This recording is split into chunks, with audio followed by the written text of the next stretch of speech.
Alright, hello and welcome to QuiVr. So today we're going to be playing a game about bows and arrows. It's pretty exciting. In my left hand I've got the bow, which is pretty cool. But in my right hand, I've got another hand. If only I could hold a real hand like this. Anyways, to start the game, you have many options. You could just reach out here and you could press the trigger on this and that'll start the game. Or, what we've decided to do today, you can play with multiple people. The way you do that is by selecting this multiplayer option. Now, if you move over to play with friends, you can see that this menu appears, which shows all of the different people playing.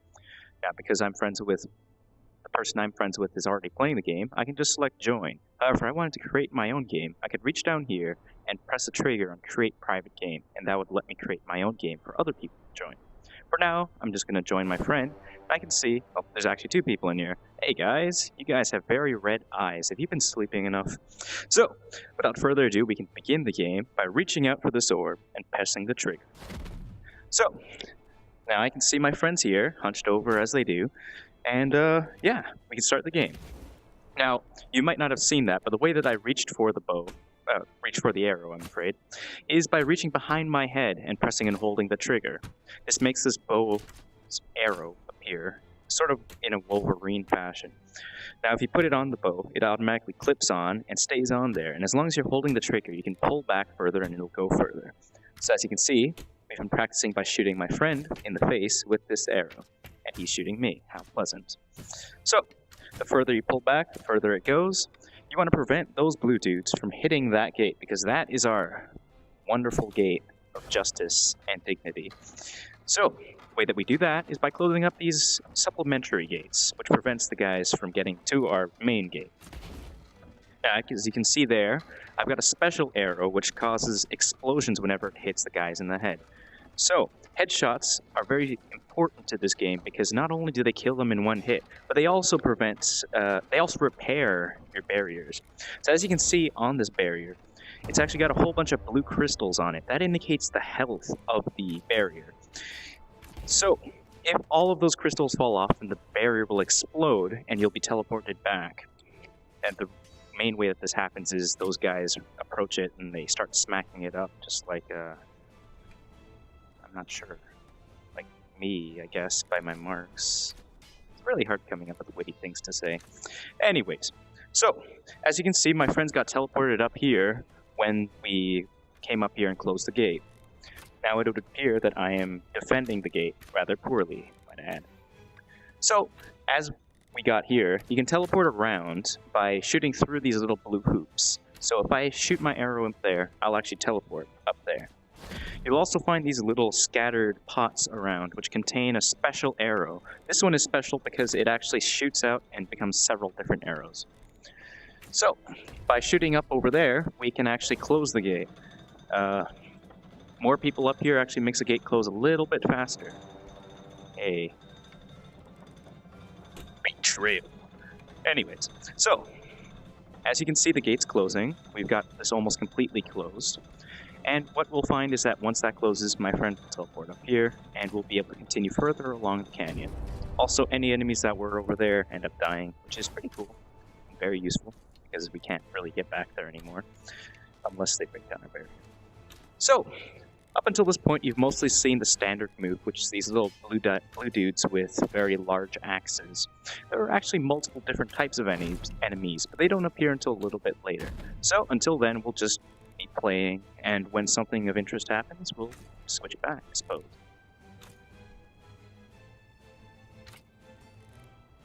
So this is another special arrow. This arrow is actually a poison arrow.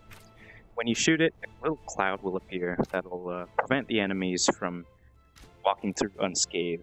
What I mean by that is they'll end up hurting themselves, just like me when I try too hard to make bread.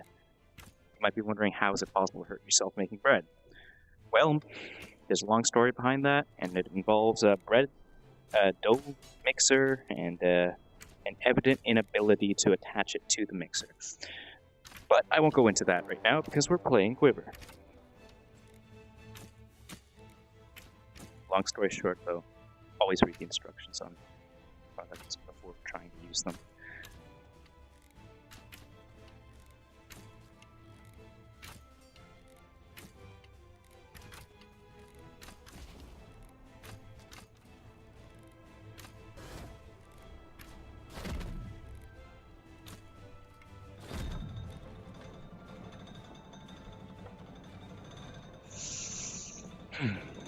Nothing like the French smell of napalm in the mornings. Ah yes, another important part of this game is the fact that you have magic. Yes, sorcery. Now, the way this magic works is actually by pressing the touchpad, which is slightly less than magical, but it nonetheless is pretty cool. Basically, when you touch the touchpad, it'll make this little sphere appear. Then if you press and hold the trigger, you can reach your arm back and throw it, and it'll cause a little bit of an explosion. And had it hit that person, it probably would have killed them. Of course, I can't have such great luck to actually successfully hit him. So yes, now I hear stand. There.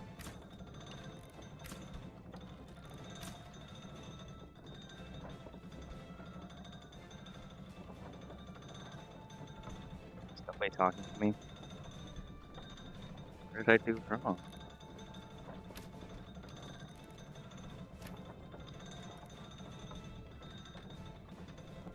Gotta go fast.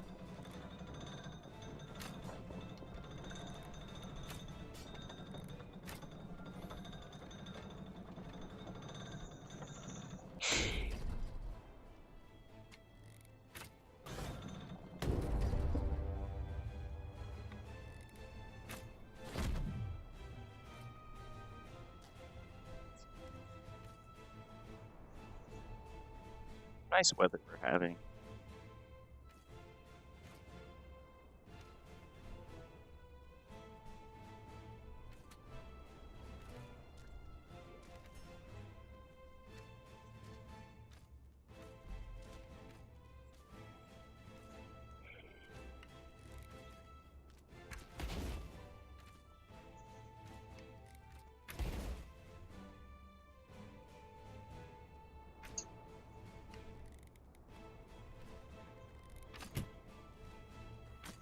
Betrayal.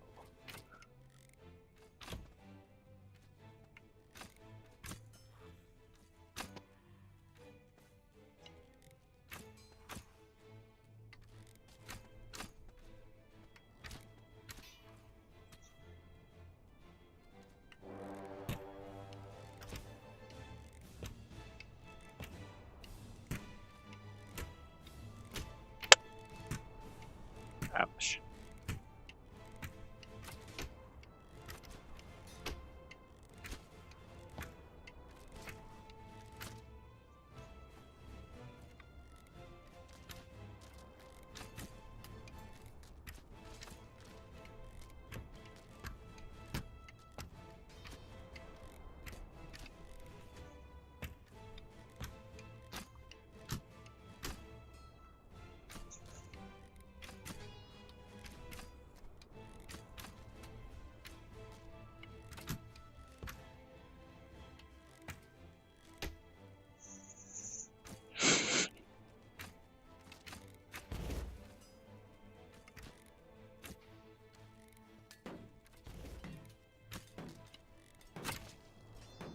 Oh, they're hitting our door. A little bit of percussive maintenance, no doubt. Hey, how'd you get so tall? How'd I get up here?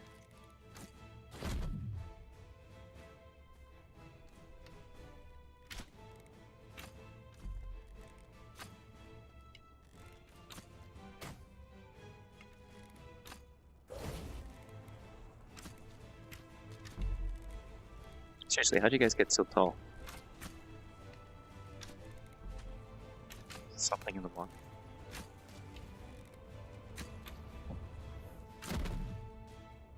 Dagnabbit.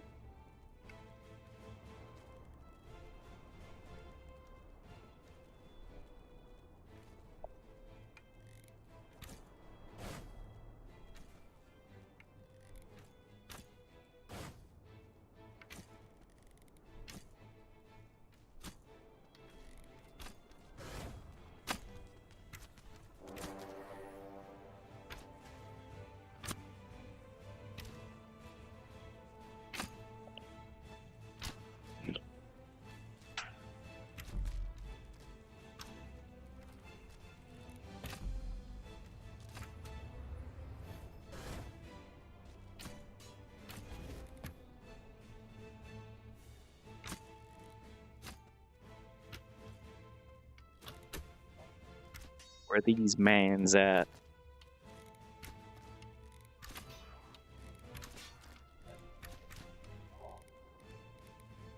No, the music hasn't changed.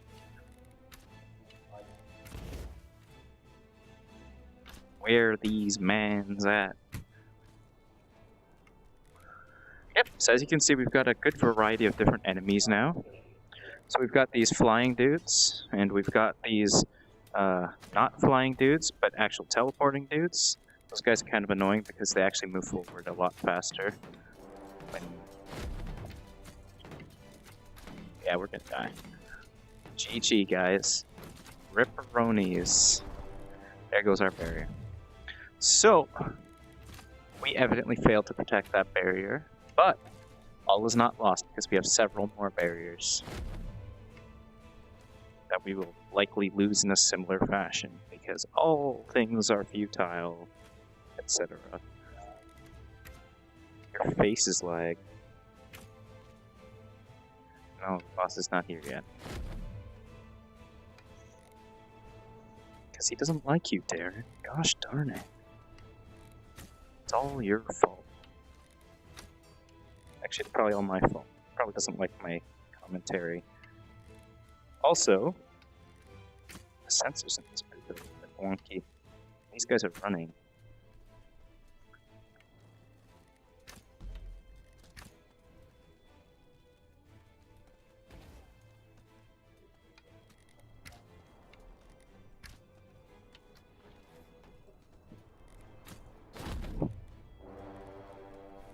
Oh geez, there's a lot of enemies.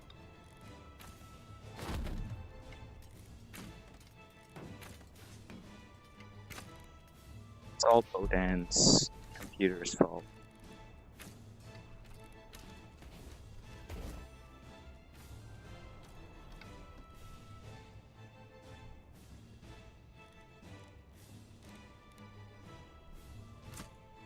Where are these mans at?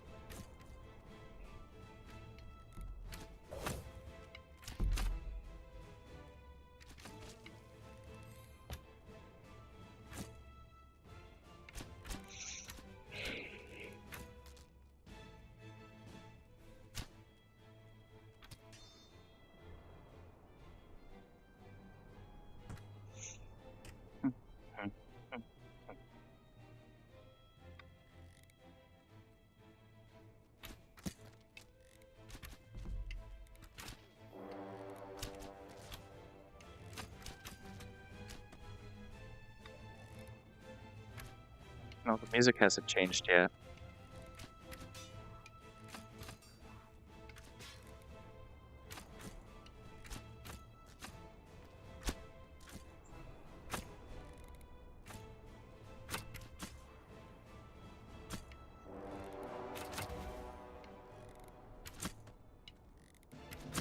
Okay, and with that music change, the boss is good upon us.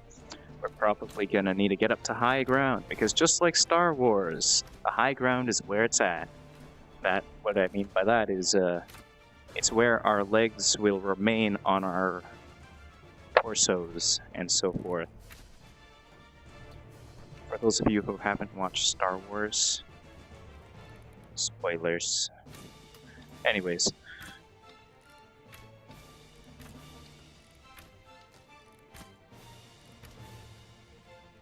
So as you can see there's a big stone rock guy. He seems like he'd be really into a very specific type of music. I don't think I really need to elaborate on what type. So, the way that we can do maximum damage is by throwing these little things at him, which evidently don't explode until they're a little bit past him. So yes, shoot rapid fire, hit your friend's quivers, it's all a good time. These guys are pretty beefy though, just so you know. So, in order to do maximum damage, you just gotta shoot really fast. There are a number of different enemies as well, in terms of bosses. So, it sort of adds to the flair of the game.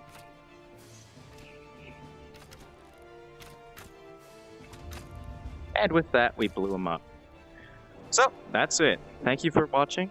We hope you enjoy, and we'll see you next time with our next game. As always, have a good day.